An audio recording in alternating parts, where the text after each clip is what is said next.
Ministry 101. I am Sister Sellers. I am serving in the Salem, Oregon Service Mission, and today we will be reviewing Family Search's homepage. If you do not have a Family Search account, go ahead and log on to familysearch.org and you can get started.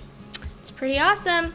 So on the homepage right here, you'll see the little Family Search icon and little tree. It's really cute.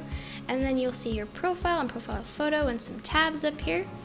And we'll go ahead and review those in later videos, but for now we're just going to review the homepage. So at the homepage, usually a little advertisement of some sort will pop up right here, whether that be an activity or a challenge or an event. So this one says Roots Tech event is coming, which is really awesome. They are little events that are that could be in person, but due to current circumstances, they're online.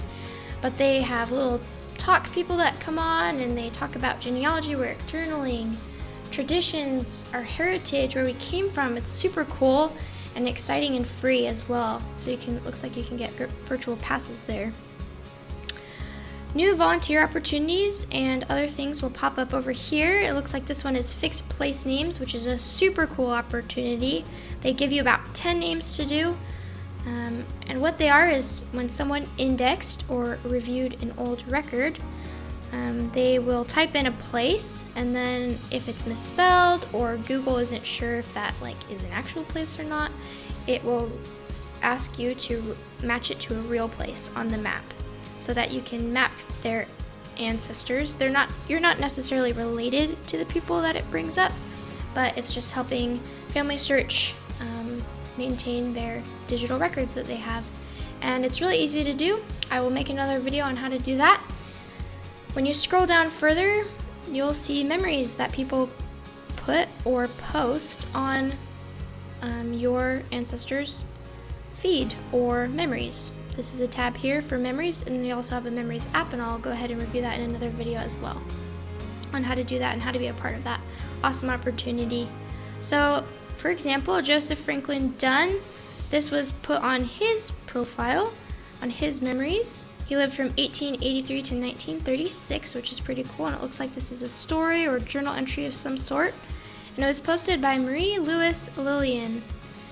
So you can see who posted it and how long ago they did it, and then you can also comment, share, and some other cool things, which is really awesome. It's like social media for your ancestors.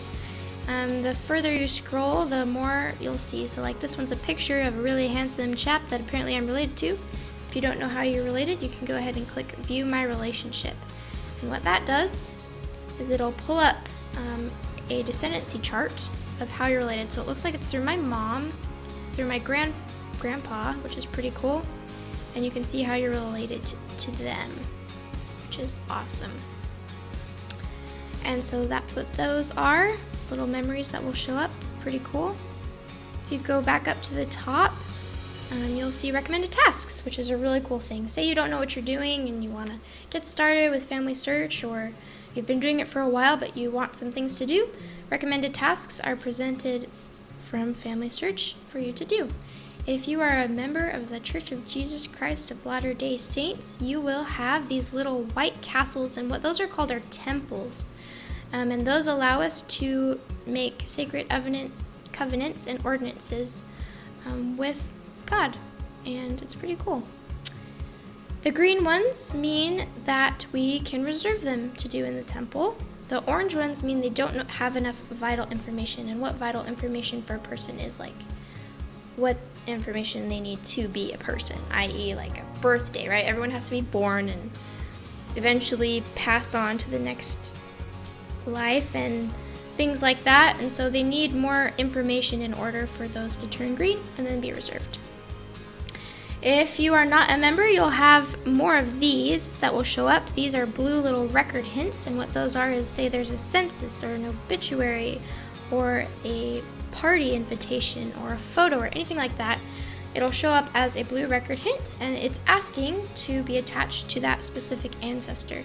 If you'd like to learn more how to do that, I will make that in another video. If you forget any of these icons and what they mean, you can go ahead and click this little information icon and it'll tell you what each of them mean. And you'll never run out. If you keep hitting show more, it'll keep going and going and going. You'll never run out. It's pretty awesome. Right underneath that, you'll have your recent people that you reviewed. So I reviewed Albert Marsh Sellers recently, as well as myself, probably to attach a memory, as well as further names.